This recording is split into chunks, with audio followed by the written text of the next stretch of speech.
तो आज हम कुछ और पॉइंट्स एसएफडी और बीएमडी के डिस्कस करते हैं। तो सबसे पहला point is the beam is defined as a structural member subjected to transfer shear load और टीएसएल ड्यूरिंग इट्स फंक्शनैलिटी। तो बीम क्या है? कोई भी स्ट्रक्चर है जिसमें टीएसएल हमारा लग रहा है। Okay, and due to these TSLs the beam are subjected to variable shear force and bending moments. तो इसी टीएसएल के कारण हमारी बीम में number of the variable shear force और बेंडिंग मोमेंट्स लगते हैं। तो हमें hence to know the type of variation and the maximum value of this shear force और बेंडिंग मोमेंट हम shear force diagram and bending moment diagram draw करते हैं। तो सिंपली किसी बीम को देख के हम नहीं पता लगा सकते कि किस सेक्शन में द मैक्सिमम बेंडिंग मोमेंट या शेयर फोर्स लगेगा। उसके लिए हम शेयर फोर्स डायग्राम या बेंडिंग मोमेंट डायग्राम ड्रॉ करते हैं। Okay, so this shear force diagram and bending moment diagram plays very important role in the design of beam and shaft based on the strength criteria. Okay, and the shear force at any section is the summation of all transverse forces either on the left side or the right side of the section. Okay, तो shear force sum of all the transverse force है इधर left side में या right side of beam के। Okay, and bending moment at any section is summation of all moments either to the left side or to the right side of the section. Okay, तो shear force is simply the summation of transverse forces and bending moment is simply the summation of all moments either side of the beam. Okay, तो again हम same example repeat कर रहे हैं। इसका एक beam है जिसकी लेंथ L है, इसके सेंटर पे एक लोड P लग रहा है। ओके, और इस बीम का हमें शेयर फोर्स और बेंडिंग मोमेंट डायग्राम कैलकुलेट करना है। तो पहला स्टेप सेम है, हमें सारी रिएक्शन फोर्सेस और रिएक्शन मोमेंट्स कैलकुलेट करने हैं। तो यहाँ पे दो वर्टिकल रिएक्शन लग रही हैं RA एंड RB, तो इनकी वैल्यू हमने पहले ही कैलकुलेट कर ली है, दैट इज P/2। ओके, तो यहाँ पे जो हॉरिजॉन्टल रिएक्शन थी उसकी वैल्यू 0 है, तो उसको मैं लिख नहीं रही हूँ। क्लियर? तो अब हम इसका बीम का शेयर फोर्स कैलकुलेट करते हैं। तो उसको कैलकुलेट करने के लिए क्या लेंगे हम? एक सेक्शन XX, एक section eight a distance x from left hand side. Okay, तो शेयर फोर्स क्या होता है? समेशन ऑफ ऑल फोर्सेस इधर लेफ्ट साइड और राइट साइड। तो लेफ्ट साइड हम देखते हैं, तो इस XX सेक्शन की बात करूं जो हमने A और C के बीच में लिया है, तो शेयर फोर्स क्या है? कौन कौन से लोड लग रहे हैं? एक ही लोड है, दैट इज RA। ओके, तो शेयर फोर्स अगर X की बात करूं तो एक ही लोड है, दैट इज RA। ओके, उसकी वैल्यू कितनी हो जाएगी? P/2। क्लियर? तो हमने देखा जो शेयर फोर्स है that is equal to RA, तो ये इंडिपेंडेंट ऑफ X है, ये X की वैल्यू पे डिपेंड नहीं कर रहा। तो जो शेयर फोर्स होगा A पॉइंट पे और C पॉइंट पे दोनों सेम होगा। RA will be equal to RC that is equal to P/2। Okay, again अगर अब हमें क्या चाहिए? A और C के बीच में तो निकल गया, अब हम दूसरा सेक्शन लेते हैं B और C के बीच में। Okay, suppose this is the section which is at X distance from C point.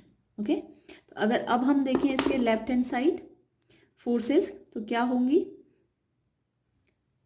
We have two forces, एक तो P/2 upward that is positive और C पॉइंट पे P downward that is negative. Okay, अगर अब इस section पे बात करें तो हमारा क्या है? RA positive upward minus P। Clear? तो RA क्या है हमारा? P/2 and minus P that is equal to minus P/2। Clear? Again अगर हम इस सेक्शन में BC सेक्शन में शेयर फोर्स को देखें that is equal to RA minus P, ये भी हमारा क्या है? इंडिपेंडेंट ऑफ X है। तो जो शेयर फोर्स होगा at point C will be equal to the shear force at point B। तो दोनों की वैल्यू क्या हो जाएगी, -p/2। तो यहाँ से क्या समझ आया, अगर मैं ए पॉइंट की बात करूँ तो वहाँ पे शेयर फोर्स कितना होगा, p/2, और अगर बी पॉइंट की बात करूँ तो वहाँ पे शेयर फोर्स कितना होगा, p/2 पर नेगेटिव डायरेक्शन में। ओके, पर अगर सी पॉइंट की बात करूँ तो शेयर फोर्स वेरी कर रहा है, कहाँ से कहाँ, +p/2 से -p/2। क्यों, क्योंकि वहाँ पे एक पॉइंट लोड p लग रहा है। क्लियर। तो मैं अब इसका शेयर फोर्स डायग्राम ड्रॉ करती हूँ। So this is point A, this is point C and this is point B. तो A पॉइंट पे शेयर फोर्स है p/2। ओके, तो p/2, तो up two point C, up two point C कितना है, p/2 positive. Okay, तो plus में लेंगे, पॉजिटिव डायरेक्शन अपवर्ड। तो C पे हमारा p/2 से -p/2 में वेरी कर रहा है। ओके, तो -p/2 नेगेटिव। ओके, और बी पॉइंट की बात करें तो बी पॉइंट पे शेयर फोर्स कितना है, -p/2। तो बी पॉइंट पे भी कितना है, -p/2। क्लियर। तो ये क्या बन गया हमारा, शेयर फोर्स। तो अगर इस शेयर फोर्स डायग्राम को हम ध्यान से देखें तो किसी भी पॉइंट पे जो भी हाइट होती है शेयर फोर्स डायग्राम की, वो उसका शेयर या लोड बताती है। ठीक है, जो भी हाइट है, सपोज ए पॉइंट पे बात करें तो ये हाइट कितनी है, p/2, तो ये उस पॉइंट पे लोड बताएगी। तो ए पॉइंट पे लोड कितना है, p/2। सिमिलरली अगर हम सी पॉइंट की बात करें तो ये जो हाइट है ये उस पॉइंट पे क्या बताएगी, लोड। तो इस पॉइंट पे लोड कितना है, p। तो पॉजिटिव में p/2, नेगेटिव में p/2, तो टोटल कितना है, p है। सिमिलरली पॉइंट बी की बात करें तो यहाँ पे भी ये जो हाइट है दैट इज p/2, तो ये यहाँ पे क्या बताएगी, total load that is equal to p/2। Clear. तो ये तो है शेयर फोर्स। अगला हम जाते हैं बेंडिंग मोमेंट। तो अगेन ए और सी सेक्शन की बात करें तो जो बेंडिंग मोमेंट है ए और सी के बीच में, हम पहला सेक्शन लेते हैं x। तो बेंडिंग मोमेंट क्या होता है, समेशन ऑफ ऑल मोमेंट इधर लेफ्ट साइड और इधर राइट साइड। तो इसके लेफ्ट साइड देखते हैं, एक ही फोर्स लग रहा है तो एक मोमेंट देगा that is equal to bending moment. अगर इस x की बात करें तो that is equal to RA into x, RA into x, और ये क्लॉकवाइज है तो पॉजिटिव होगा, this is positive bending. Clear. अब ये जो मोमेंट है ये x पे डिपेंड कर रहा है। ओके, तो अगर मैं पॉइंट A की बात करूं तो पॉइंट A पे बेंडिंग मोमेंट कितना होगा, पॉइंट A पे x कितना है, 0, तो बेंडिंग मोमेंट क्या होगा, at x equal to 0, that is RA into 0, that is 0। तो पॉइंट ए पे हमारा बेंडिंग मोमेंट विल बी 0। ऐसे ही अगर मैं इस x सेक्शन को सी पॉइंट पे लेके जाऊं तो सी पॉइंट पे x विल बी L/2, तो हमारा bending moment will be RA into L/2। RA कितना है, p/2 into L/2, that is equal to PL/4। Clear. तो ये तो आ गया ए और सी सेक्शन के लिए। अगेन अगर मैं बात करूं बी और सी सेक्शन के लिए तो यहाँ पे हमने एक सेक्शन लिया है x बी और सी के बीच में at a distance x from C. तो अगेन मैं मोमेंट लूंगी इधर left side of this section, इधर राइट साइड। तो फिर मैं लेफ्ट साइड लेके चल रही हूँ, आप चाहें तो राइट साइड से भी चेक कर सकते हैं। क्लियर। तो क्या हो जाएगा, इक्वेशन क्या बन जाएगी बेंडिंग मोमेंट की, एट दिस x।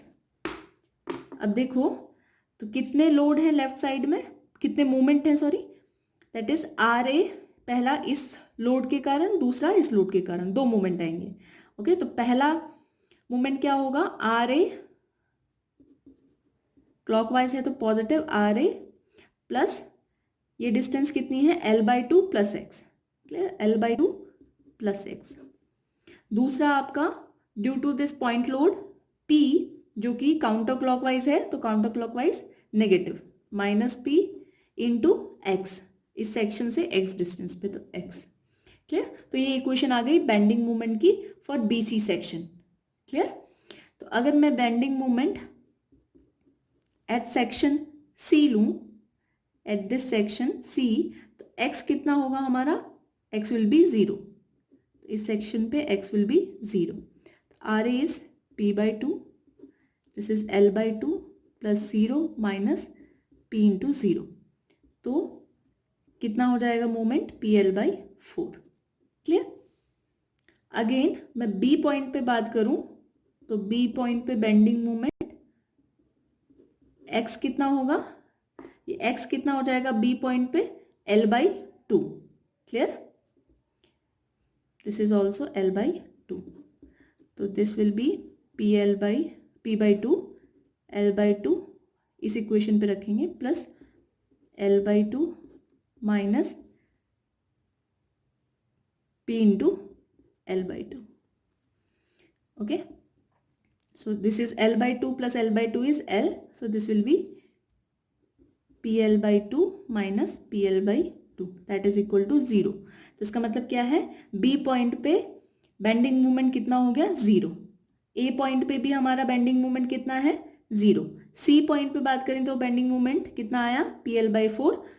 अगर इस साइड से चेक करा तो बेंडिंग मोमेंट कितना आया? PL/4. ओके, तो आप चाहें तो राइट हैंड साइड से भी सेक्शन लेके कर सकते हैं. क्लियर? सेम वैल्यू आएगी. तो अब हमारे सारे पॉइंट पे बेंडिंग मोमेंट कैलकुलेट हो गए हैं A, C और B दोनों पे. तो अब बेंडिंग मोमेंट डायग्राम ड्रॉ करते हैं.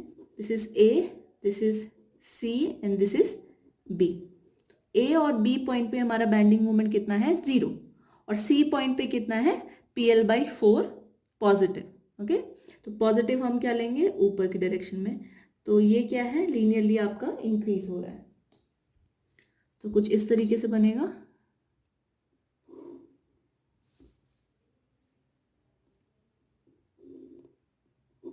ओके, तो ये जो हाइट है ये क्या बताएगी?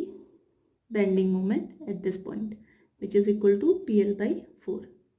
ओके, तो ये बीम कैसी बेंडिंग दिखा रही है? Positive bending. तो क्या बोलेंगे हम इसमें? सैगिंग हो रही है. Okay, so this was the bending moment and shear force diagram. This is shear force diagram and this is bending moment diagram for this case. Clear?